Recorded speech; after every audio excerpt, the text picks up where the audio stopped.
મારી સાથે મંચસ્થ ઉપસ્થિત આ વિસ્તારના આગેવાન, આપણા સૌના વડીલ એવા વિક્રમભાઈ, આમ આદમી પાર્ટીના નર્મદા જિલ્લાના મહામંત્રી એવા અર્જુનભાઈ માછી, નર્મદા જિલ્લા આમ આદમી પાર્ટીના ઉપપ્રમુખ એવા આશીષભાઈ, ઓબીસી વિંગના પ્રમુખ એવા ગોપાલભાઈ માછી, યુવા મોરચાના પ્રમુખ એવા ગિરિરાજભાઈ, સાથે મારી સામે ઉપસ્થિત તમામ પદાધિકારીઓ, મહિલા મોરચાના નર્મદા જિલ્લાના પ્રમુખ એવા સરોજબેન, સાથે સાથે તમામ પદાધિકારીઓ, વડીલો, યુવાનો અને મારા તમામ સાથીઓ,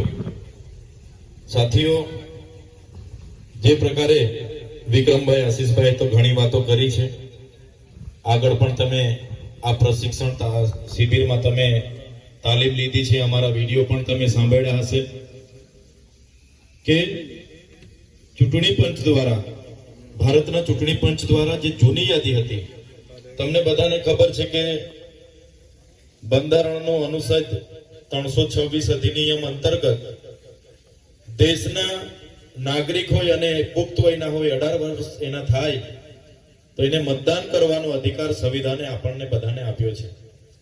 ત્યારે એમાં મતદાન સુધારણા એ રૂટીન પ્રક્રિયા ચાલુ હતી. એમાં કોઈ મૃત્યુ પામે, કોઈ લગ્ન કરીને બીજી જગ્યાએ સ્થળાંતર થાય, નોકરી માટે બીજી જગ્યાએ સ્થળાંતર થાય, કે કોઈ વ્યક્તિના બે જગ્યાએ બે સ્થળ પર મતદાન નોંધાયેલા હોય તો ગામના બીએલઓ ઘરે ઘરે આવીને એ મત રદ કરી અને બીજી જગ્યાએ ટ્રાન્સફર કરે.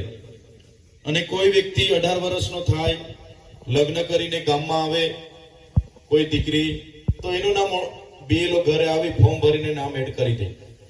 આ વર્ષની રૂટીન પ્રક્રિયા હતી. પણ આ વખતે સરકારે એસઆઈઆર એટલે કે સ્પેશિયલ ઇન્ટેન્સિવ રિવિઝન, ખાસ સઘન મતદાર સુધારણા, એ અંતર્ગત આખા ગુજરાતમાં 5,08,39,00,000 મતદાતાઓ છે. તમામે તમામ મતદાતાઓના નવેસરથી ફોર્મ ભરીને નવી યાદી બનાવવાનું નક્કી કર્યું છે. અને ભારતના ચૂંટણી પંચે જૂની યાદી ફ્રીઝ કરી દીધી છે, એટલે કે બંધ કરી દીધી છે.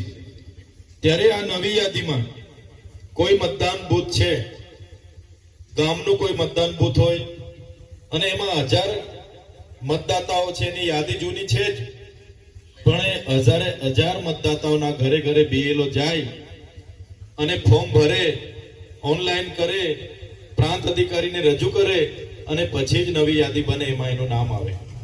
માનો કે 1000 મતદાતાઓમાંથી 900 ફોર્મ ભરાય, 100 વ્યક્તિઓ બહારના ગામે જતા રહ્યા, મજૂરીએ ગયા, સુગરમાં ગયા, સૌરાષ્ટ્રમાં ગયા અને એના ફોર્મ ના ભરાય તો મતદાર યાદી 900 જણની જ બનશે અને 100 જણ એમાં બાકાત રહી જશે. ત્યારે બીએલઓની જે કામગીરી છે ઘરે ઘરે ફરવાની, ત્યારે બીએલઓ કદાચ બધાના ઘરે આવતા પણ હોય, તે દિવસે તમે કોઈ ખેતરે ગયા હોય, મજૂરીએ ગયા હોય, બહાર કામકાજ અર્થે ગયા હોય અને તમારે તાળું લાગેલું હોય તો બીએલઓ 1 વાર, 2 વાર, 3 વાર આવશે અને તમારા બારી અથવા દરવાજામાંથી તમારા ઘરમાં 6 મતદાતા હશે તો 6 ફોર્મ અંદર નાખી દેશે અને પછી જતા રહેશે. સાથીઓ, આ બાજુ બધા ગંભીરતાથી ધ્યાન આપજો.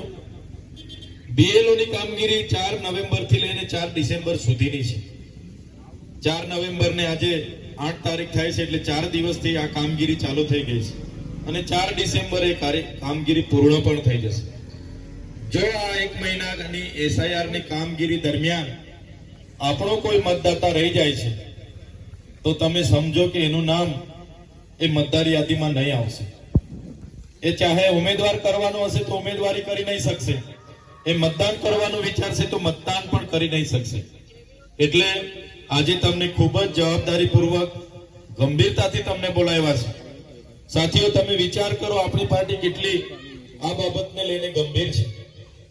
શરૂઆતમાં 29 તારીખે રાજ્યના મુખ્ય ચૂંટણી અધિકારી જ્યારે અમને બોલાવ્યા, વિચાર કરજો, ધ્યાન આપજો. આ બાજુ બીજી બધી વાત 10 મિનિટ 15 મિનિટ સમય લઈશ, આ બાજુ ધ્યાન આપજો. જ્યારે મુખ્ય ચૂંટણી અધિકારી 28 તારીખે અમને લેટર આપ્યો અને 29 તારીખે પાર્ટીના પદાધિકારી 2 વ્યક્તિએ હાજર રહેવાનું એમણે સૂચન કર્યું.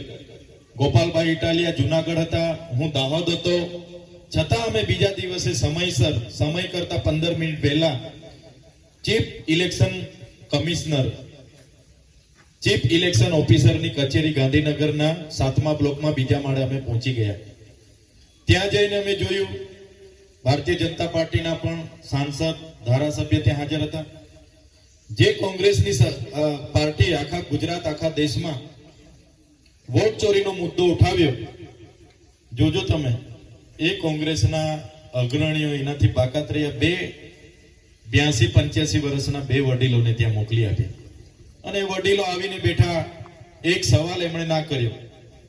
ત્યારે તમે વિચાર કરો, એ મીટિંગની તાત્કાલિક 2 દિવસ બાદ 1લી, 2જી અને 3જી તારીખે અમદાવાદ ખાતે રહેવા જમવાની વ્યવસ્થા સાથે આમ આદમી પાર્ટી દ્વારા પ્રશિક્ષણ શિબિરનું આયોજન કર્યું.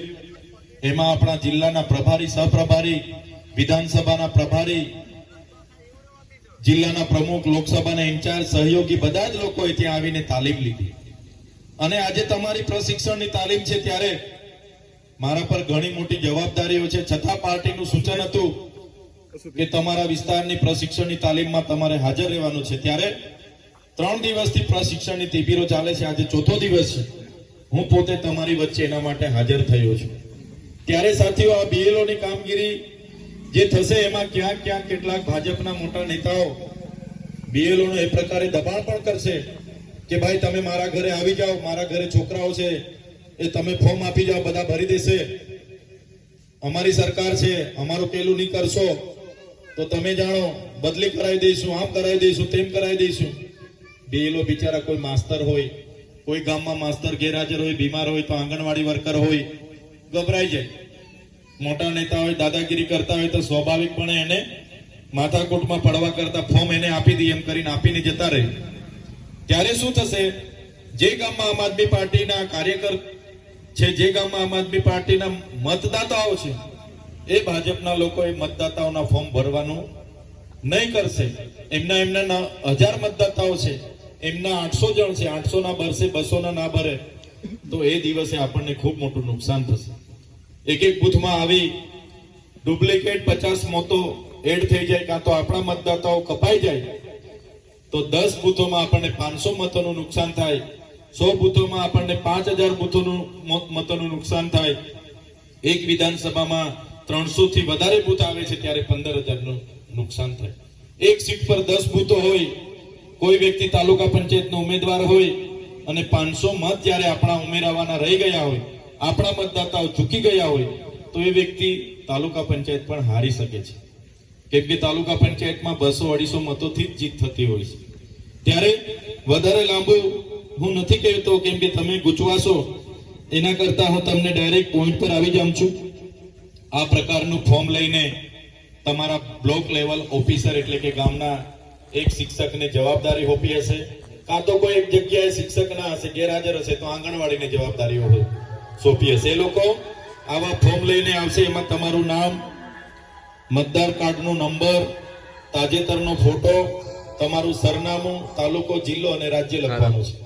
બાદમાં તમારી જન્મ તારીખ એ લખવાની છે, મોબાઈલ નંબર લખવાનો છે, આધાર કાર્ડ નંબર લખવાનો છે. આધાર કાર્ડ નંબર તો લગભગ બધાના છે જ, અગર નથી હોતા તો ચિંતા કરવાની જરૂર નથી. વાલીનું નામ, પિતા, પતિ, જે વાલી હોય એનું નામ, એનો મતદાન કાર્ડનો નંબર હોય તો લખવાનો, નહીં હોય તો ચિંતા કરવાની જરૂર નથી. એ પ્રકારે માતાનું નામ લખવાનું છે, માતાના કાર્ડનો નંબર નાખવાનો છે, હોય તો નાખી દેવાનો, ના હોય તો કોઈ ચિંતા કરવાની જરૂર નથી. એ પ્રકારે પત્નીનું નાખવાનું છે. અગર અપરિણિત છે તો ના હોય તો પણ ચિંતા કરવાની જરૂર નથી. એ પ્રકારે એસઆઈઆર ની છેલ્લી યાદી એટલે કે 2002 ની યાદીમાં તમારું નામ કયા ગામમાં કયા ક્રમાંક પર હતું એ આમાં લખવાનું છે. ત્યારે 2002 ની યાદીમાં 1987 પછી જન્મેલા લોકોનું નામ નથી, અમારું પણ નામ નથી, તો સામેના ખાનામાં 2002 ની યાદીમાં મમ્મીનું નામ હોય, પપ્પાનું નામ હોય, કાં તો દાદી કાં તો દાદાનું હોય, કોઈ પણ એક જણનું નામ લખી દેવાનું છે. આ તમામ યાદી બીએલઓ પર હશે, એમાંથી શોધીને જ તમારે નાખવાનું છે. કોઈ દીકરી બીજી જગ્યાએથી પરણીને આવે ત્યારે બીએલઓ ને કહેવાનું છે કે ભાઈ આ દીકરી ફલાણા ગામમાંથી આવી છે, એની યાદીમાં નામ છે, એટલે ત્યાંથી નામ આમાં એડ થશે અને ત્યાંનું નામ કમી થશે. અને નીચે સહી કરવાની છે. કોઈ વખતે ગામમાં 20 જણ બહાર રહે છે, રાજકોટ છે, આવી શકે એવા નથી, એનો ફોટો તમે મંગાવી શકો છો, એના ફોર્મ ભરી શકો